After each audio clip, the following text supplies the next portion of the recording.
Unahisi baada ya miaka mingapi ama baada ya miezi mingapi Blue Kids inaweza ikakuingizieni kipato? Sisi katika project yetu tunaamini tuna miaka 5 ya kuiandaa Blue Kids ili iweze kuja kutupa matunda ambayo tunayatazama. Lakini hii itategemea na reaction ya mashabiki, kwa sababu shabiki ndo ambaye anaiwezesha timu. Kwa mfano, unataka kuuza makandazi za timu. Kuna jezi za timu unataka kuuza. Huna mshabiki, unamuuzia nani? Una mshabiki ambaye hayuko tayari kununua bidhaa ya timu, unamuuzia nani? Kwa ile faida ambayo inapatikana kwenye mauzo ya bidhaa za timu, ile ndio inakwenda sasa kwenda kuihudumia timu, kwenda kuinyanyua timu. Kama leo mtoto wako alikuwa anacheza mpira, hana viatu, lakini kesho wewe umenunua bidhaa za timu, faida iliyoingia pale unakwenda kumnunulia mtoto wako kiatu kwenye timu.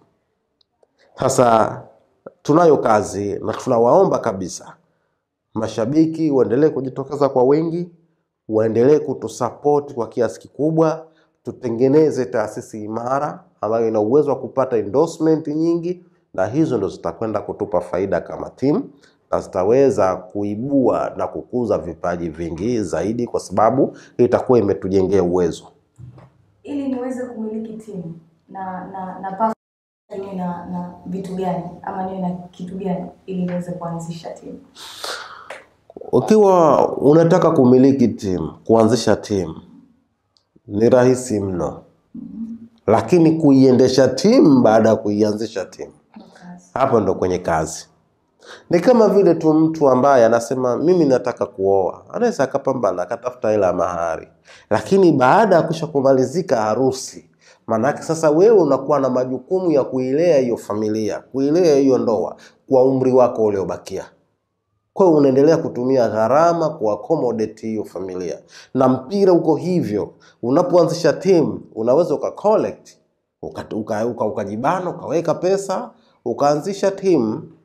Unaona? Na utaratibu uko wazi. Kwa mujibu wa sheria ya michezo, unatakiwa timu yako isajiliwe na Baraza la Michezo la Taifa la Zanzibar, ambapo huwezi kusajiliwa bila kuwa na katiba ya timu. Kwa utakaa na management yako utaunda katiba yako, utakwenda kupitisha katiba yako katika utaratibu wa kisheria, utapewa control number, utakwenda kufanya malipo, utasajiliwa. Baada ya kusajiliwa unakwenda katika chama cha mpira kilichokuwa katika eneo lako. Unakwenda na kuna unalipia gharama za kuwa chini ya chama, kuingia katika ligi.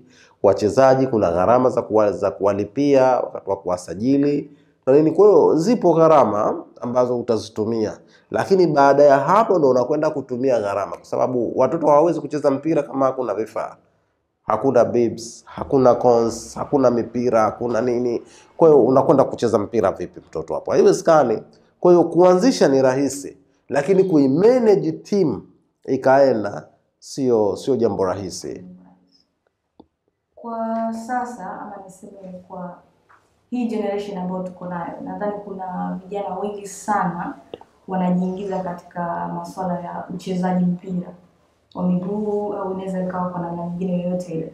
Unadhani kundi kubwa la vijana kuingia katika mambo ya uchezaji, kuingia katika timu mbalimbali, kushiriki kwenye uchezaji wa mpira, unahisi haiwezi kuathiri kwa kupelekea kupungua kwa ajira? Hapana. Tunaona kama timu hizo za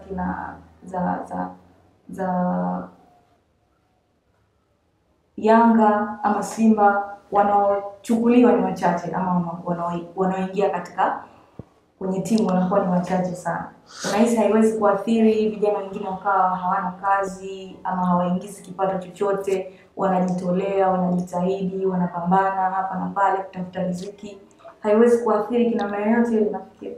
Hapana, haiathiri, kwa sababu mpira wenyewe ni ajira.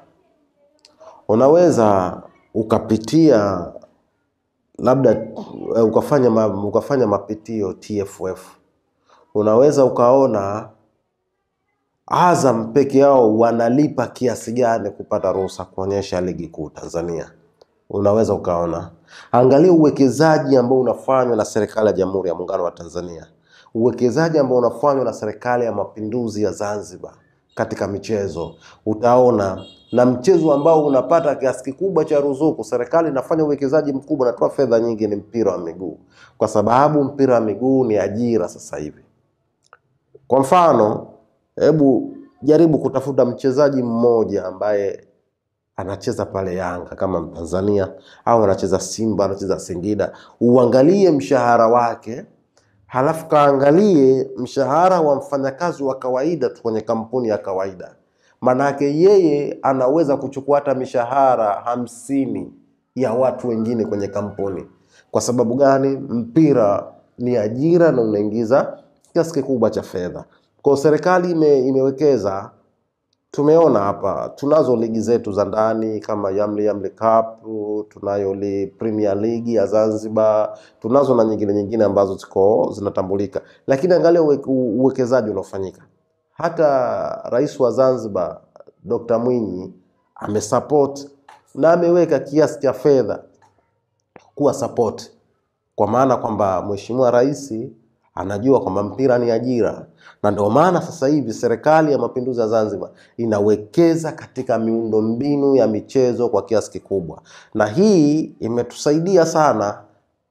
CHAN imechezwa wapi mara hii? Imechezwa Zanzibar. Lakini je, kuchezwa kwa CHAN haikutoa ajira? Kuna mahoteli yamefanya kazi, watu wa transfers wamepata kazi, wamefanya, watu wa michezo wamefanya kazi, hata kampuni za security zimefanya kazi, wanakuja wachezaji wakubwa wanataka kulindwa. So mpira umetengeneza ajira. Lakini 2027 hapo tuna AFCON inachezwa tena hapa. Ndio maana unakuta Fumba kule kuna jengo uwanja, kienda Kizimkazi kuna jengo uwanja. Serikali inawekeza kiasi kikubwa kwenye miundombinu ya michezo kwa sababu michezo ni ajira. Kwa hiyo kuchezwa kwa mpira kwa vijana hakupunguzi ajira, isipokuwa kunaongeza soko la ajira. Kwa kumalizia, nadhani muda umetuacha mkono.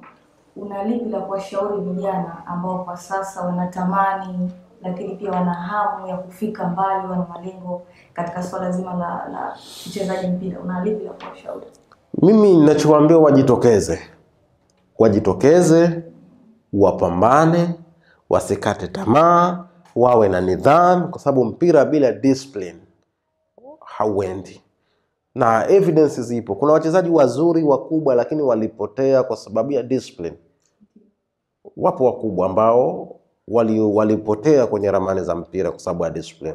Kwa hiyo wasiogope kucheza mpira, wajitokeze wacheze mpira, kwa sababu mpira ni ajira, na mpira ni kazi ambayo wanafanya vijana. Kuna umri ukifika, mpira sio sehemu yako wewe tena kama mchezaji, ila unaweza kufanya kazi nyingine zinazohusiana na mpira bado.